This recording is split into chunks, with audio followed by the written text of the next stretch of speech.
First You Think is a not-for-profit ministry of the First Unitarian Church of Des Moines. Support us at ucdsm.org today.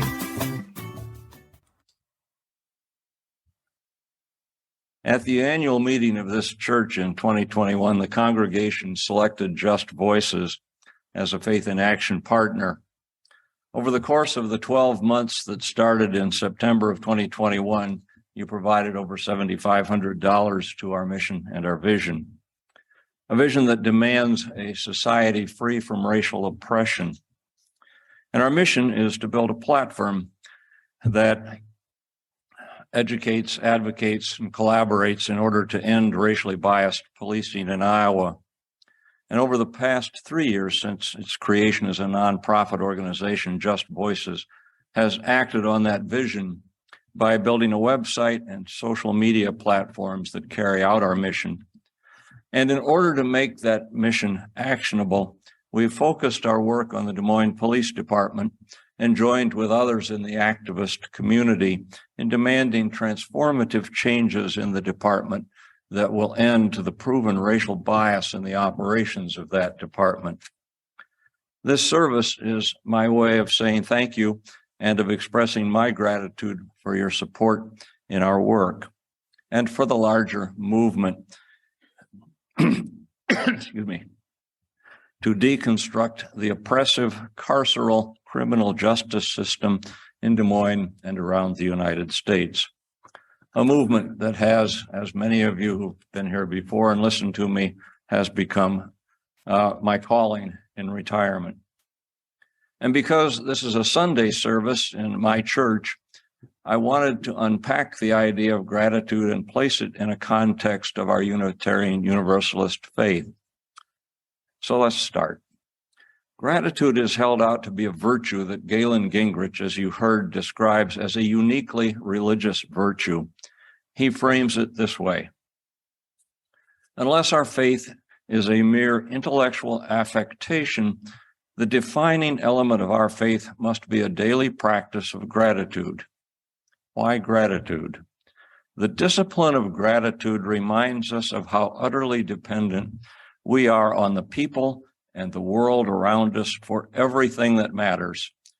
From this flows an ethic of gratitude that obligates us to create a future that justifies an increase in the sense of gratitude from the human family as a whole.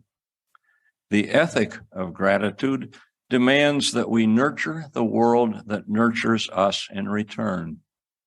It is our duty to foster the kind of environment that we want to take in, and therefore become. The two forms, Gingrich says, that gratitude takes in our lives, a discipline and an ethic, are natural outcomes of the two elements of religious experience, awe and obligation. And the experience of obligation leads us to an ethic of gratitude. So, wow, what has this meant for me? Well, first off, I'm going to take a step back and let you know that I can think of it in this way. My parents both grew up on farms, one in Missouri, one in Iowa. I grew up in Cedar Rapids, Iowa, about 15 miles away from the farm that my mother had grown up on, and which she joyfully left at the age of 16. Thanksgiving was the major holiday for my extended family. It was the celebration of the harvest. My maternal grandparents, my aunts and uncles and cousins and spouses, you'll recall there were no partners back then, would gather at Grandma's house, and there would be tables full of good, hearty, fattening Iowa country food. No one left hungry unless they chose to do that. It was the annual celebration of the harvest of who we were, and everyone came. And more to the point, my memories of these gatherings all the way into adulthood are entirely positive. My extended farm family had a practice of gathering together as a family every year at harvest time. And this practice helped define who we were, who we are, and it helped shape who I am. It wasn't till many, many years later into adulthood that I learned about how many of the underlying internal conflicts there were within my family. I had two aunts who had played high school basketball against other, for heaven's sakes, and they still carried the emotional wounds from some of those games. I found out that my aunt, always from the time she was born and apparently was conscious of it, had conflicts with my mother, and my mother returned the favor.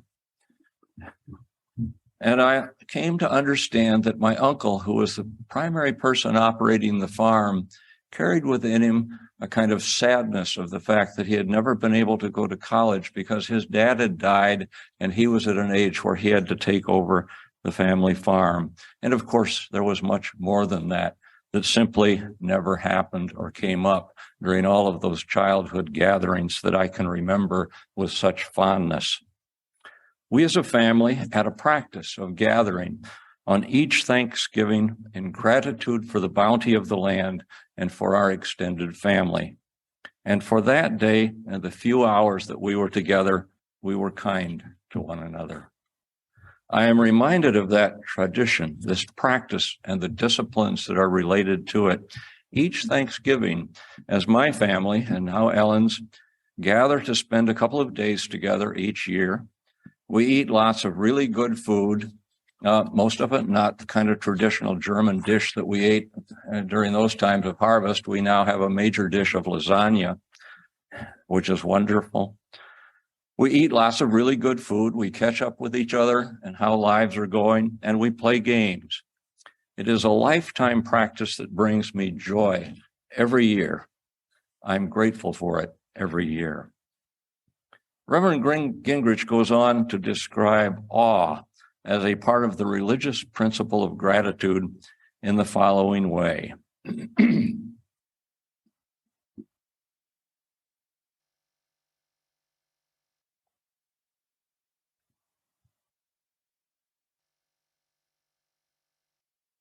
It is through gratitude that we remember both our identity and our duty, like me remembering those Thanksgivings over my lifetime. Unlike freedom, gratitude is a uniquely religious virtue. It is a sense of awe and a sense of obligation. The feeling of awe emerges from the experiences of the grandeur of life and the mystery of the divine. We happen upon a sense of inexpressible exhilaration, of being alive, and a sense of utter dependence upon sources, of being beyond ourselves. This sense of all awe and dependence should engender in us a discipline of gratitude which constantly acknowledges that our present experience depends upon the sources that make it possible. I am blessed regularly with the experience of awe. I'm hoping that you're seeing a picture that I downloaded from the James Webb satellite at this point, and that it's been up more than one time. I can't help but look at those pictures and start to reflect upon what that means in terms of looking out millions and millions of years back into time, and the absolute beauty of those pictures that satellite is generating 1 million miles sitting away from Earth. And on a personal level, I've been in the Andes Mountains in Peru, standing at the east gate of Machu Picchu at sunrise, watching the rising sun as it spread light over the Incan ruins and actually bring them alive. I've stood on the shore of the big island of Hawaii at sunset, watching lava flow out of the volcanic tubes in a brilliant red-orange stream as it poured over the cliff into the ocean, sending up endless clouds of steam. I've camped in the pristine and primitive glory of the Boundary Waters Wilderness Canoe Area, a place that I always went to in the summer times, which kind of renewed my soul. As the northern lights danced across the sky, as if some massive universal pipe organ, or maybe Bruce at the piano, was generating the silent ballet that was playing out above me in the sky and having tears flow down my face at the beauty of it. I've been snorkeling in the Sea of Cortez, underwater, wishing I could hold my breath longer as the juvenile sea lions swam with graceful ease around me and my companions, and seeming to invite us to want to play with them, and wishing that I actually could. And would you put up the last picture with Ben? Is it up? Great. And this last summer, I sat on a big rock beside my grandson, Ben, looking out at a glacial lake, Moraine Lake in Canada, in the Canadian Rockies, a lake that is so stunningly beautiful in its turquoise color that it almost seems unreal.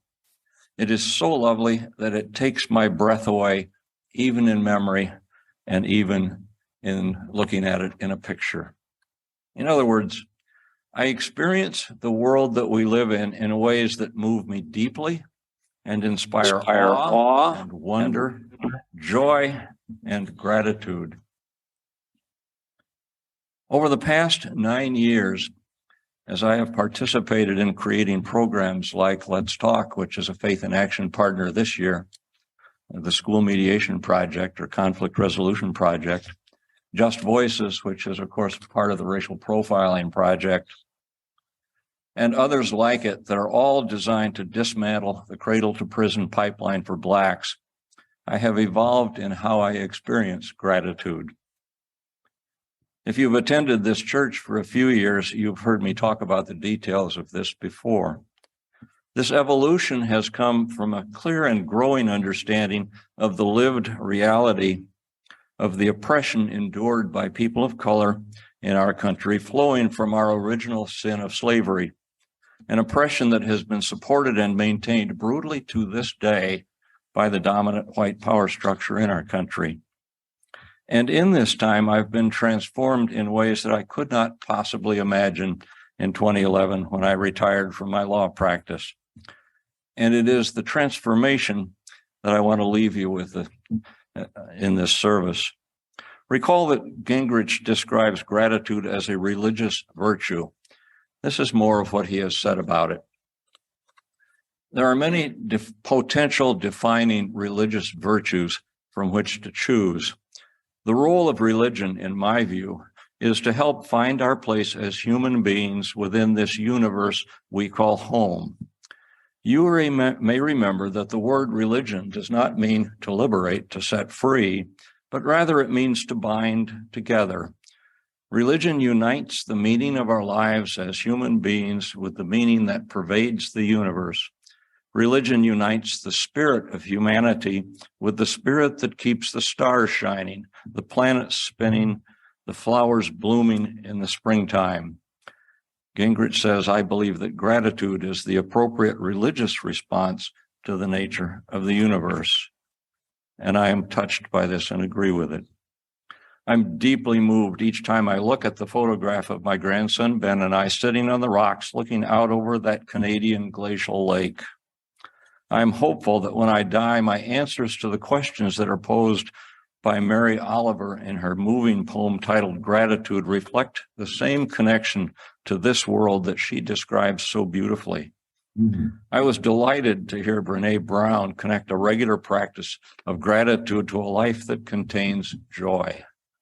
And the connection that she and Reverend Gingrich make helps explain how I feel about the work that I am doing in retirement. I'm grateful for finding a calling at this stage of my life where I experience the feeling of getting into good trouble with people that I have come to care about deeply. I don't have any illusions, I think, that our work will, quote, redeem the soul of America, close quote. But I do know that the deep, loving relationships that I have become a part of and which have become a part of my life over the past 9 years, relationships that have been built across, around, and through the artificial lines of race, gender, class, and faith have brought gratitude and joy together in my life at a level different from anything that I have previously experienced. It's not the delightful joy of childhood with that wonderful list that Barb sang and talked to us about earlier. nor is it the joy and the gratitude that comes with that wondrous sense of awe at all of the things in nature that I described and which I love so deeply. But it is a joy deep within that comes from the feeling of being a part of the work that John. It's okay. We almost made it through. It's not the delightful joy of childhood, as I said, but it's a joy that is deep within, that comes from the feeling of being part of the work that John Lewis calls us to when he told us all to speak up, speak out, get in the way, get in good trouble, necessary trouble, and help redeem the soul of America. For all this and your help in staying on this path, I am grateful.